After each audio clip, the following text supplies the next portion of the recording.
Hello, everyone. Welcome back to the AAS YouTube channel. And this is part of the good stuff. This is part of the great stuff. This is the AAS Journal Author Series. And I am delighted to have Ella Ordinaria with us today. Hello, Ella.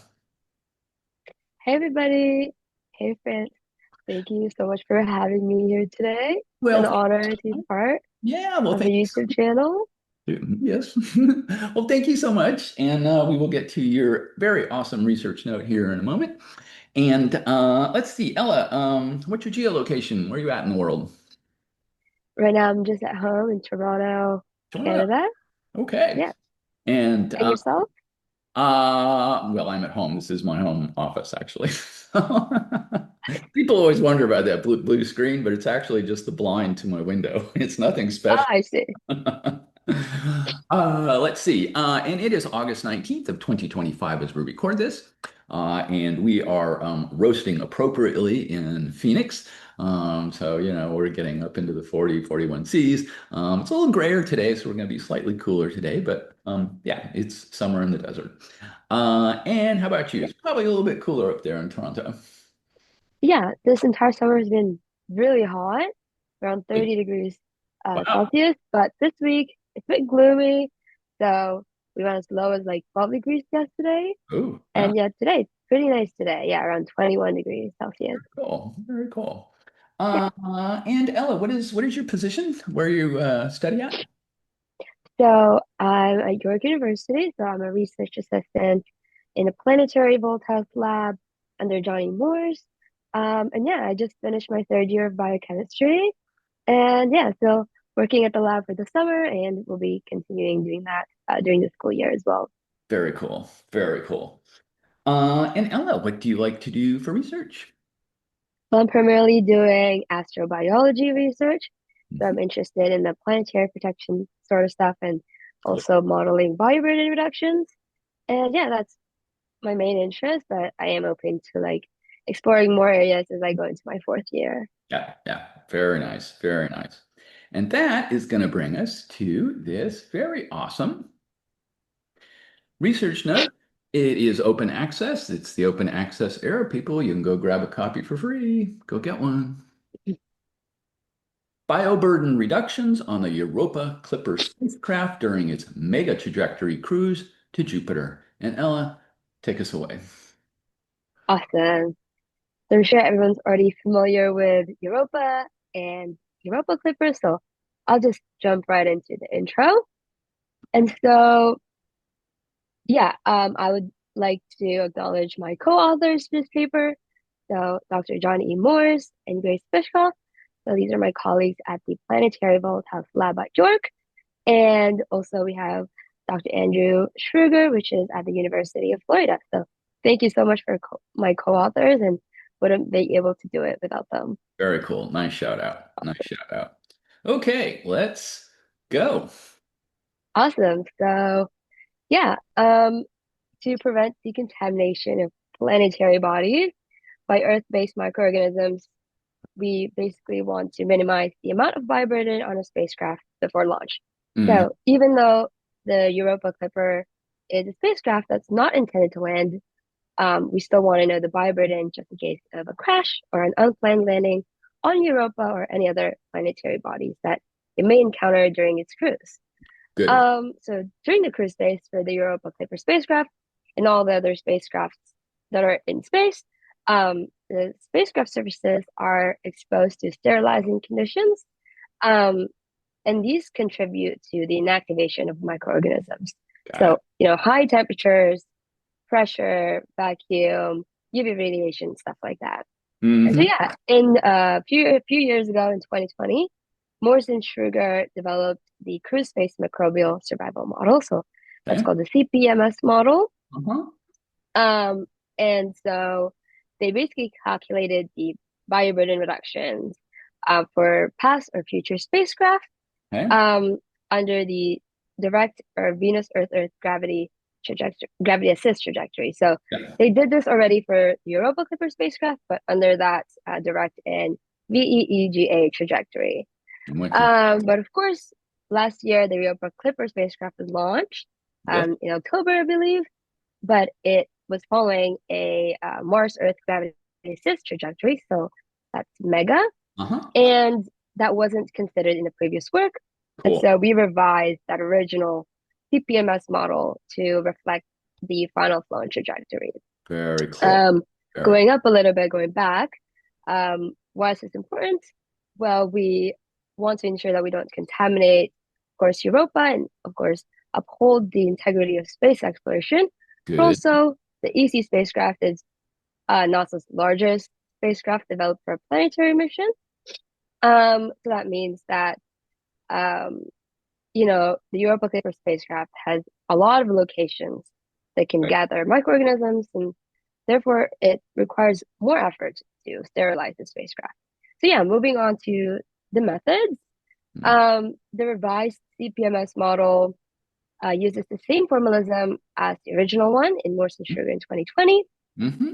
And so all of the equations are in the paper if you want to check it out. And the CPMS model is actually an adaptation of the lunar microbial survival model, which is also in the references below. Yep. And this model is a first order numerical model. So it's based on laboratory simulations and a bunch of data from literature. Okay. So there's that.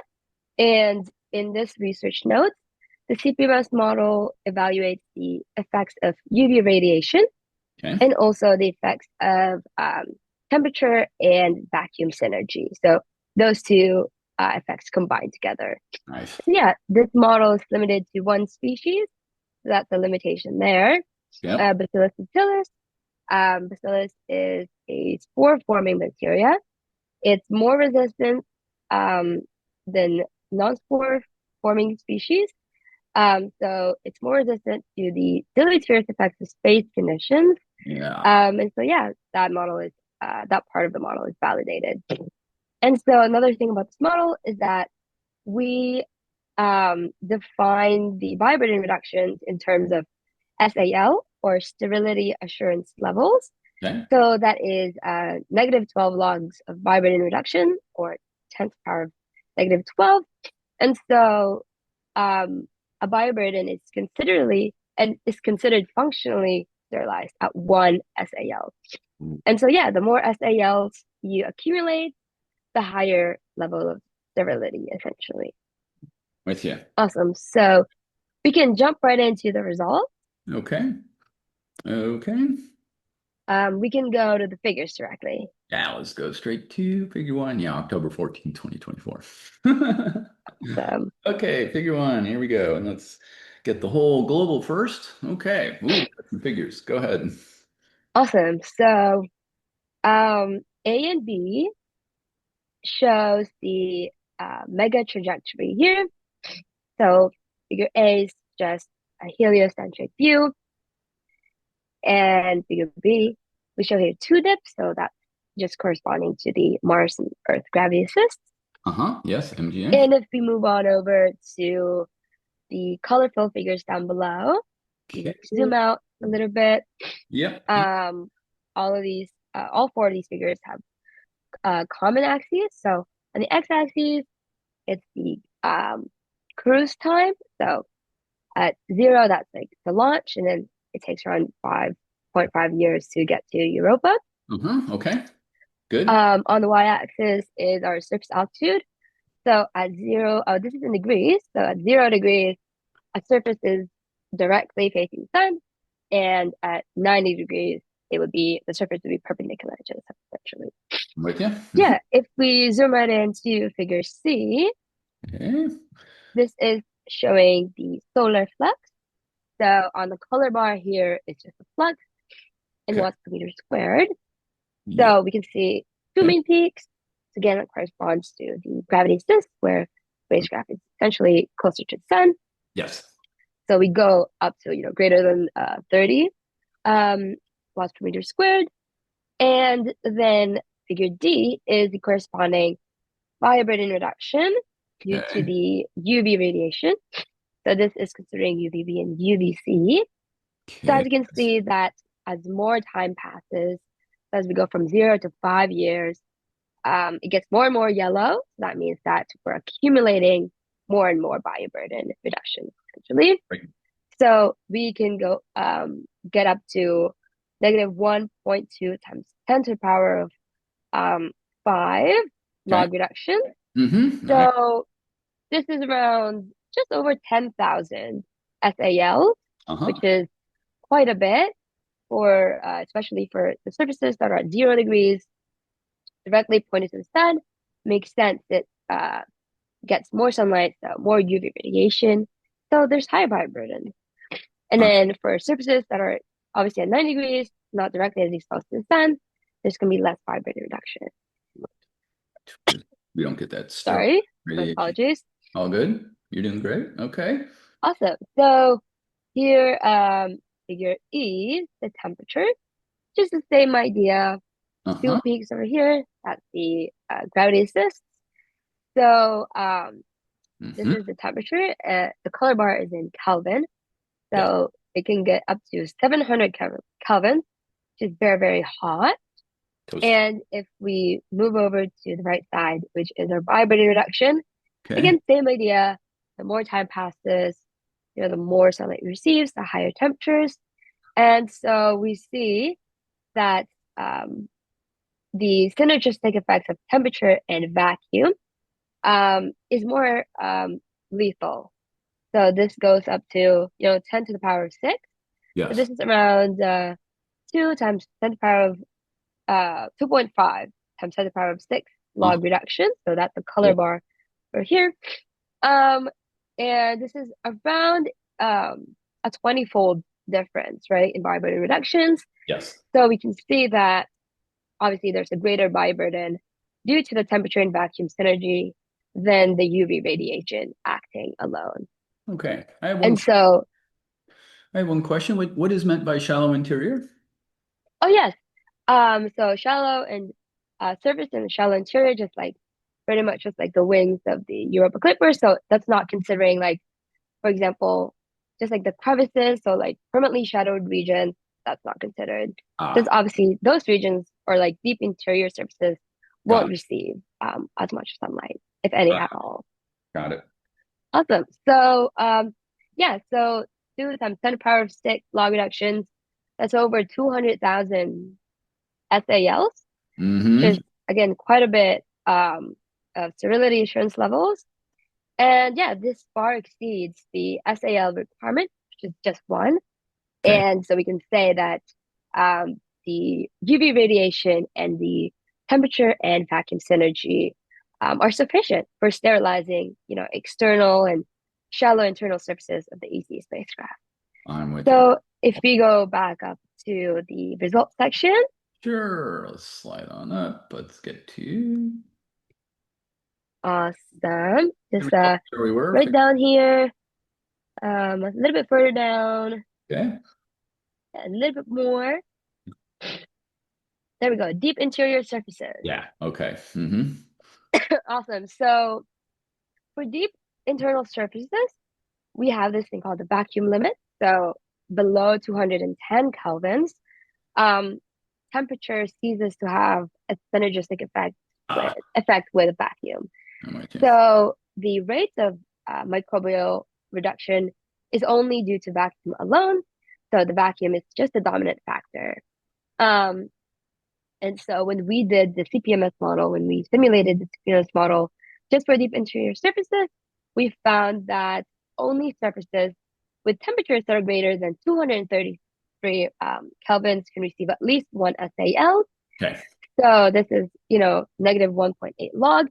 Mm-hmm. Um, so yeah, that's one solution to deep internal surfaces is to just heat up the spacecraft. So rotating the spacecraft, which it does do, it will be sufficient to accumulate one SAL. Nice. And so Nice. yeah, So there's that. As we expected already, bioburden reductions for the mega trajectory um, will be greater than the direct trajectory. Um, sorry, it will be greater than mm-hmm. Giga. the Vega trajectory and less than the direct trajectory. Mm-hmm. And so that makes sense because for direct trajectory, time is around 2 years. Yes. Vega is around 6 years. So Yeah. the Mega is around in the middle.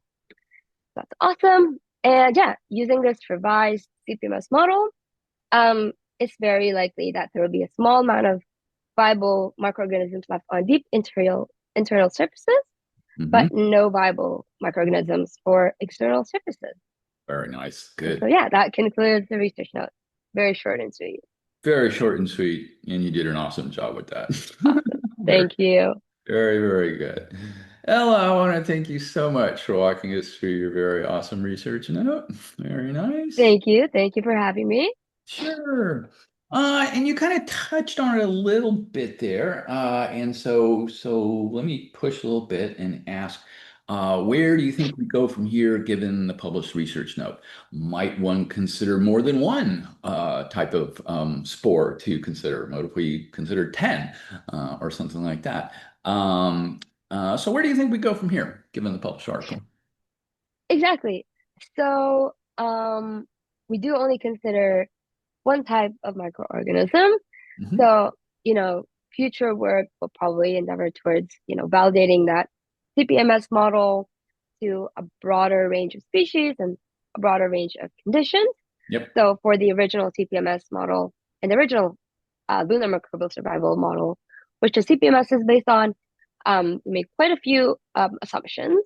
Hmm. Um, and so obviously these are first order models that are based on, large amounts of laboratory data Good. for different studies.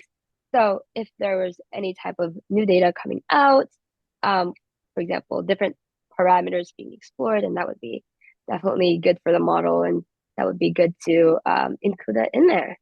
Pick up some of those second order effects as you go on through. Yeah, very cool. Exactly. Just Yeah, lots of interpolation and extrapolation with this model. But yeah, having more laboratory data would definitely be good for that, helping validate the model. very cool. Very nice. Well, it'll be really exciting to see Europa Clipper get there and do its target. Let me, Awesome. is there any is there any sensing devices on the spacecraft to determine the bioextinction? I don't think so. Yeah, I There didn't. are like imagers and cameras on it, but for bioburden reductions, not to my knowledge, I don't think it has that type. Okay, I was just curious. Yeah.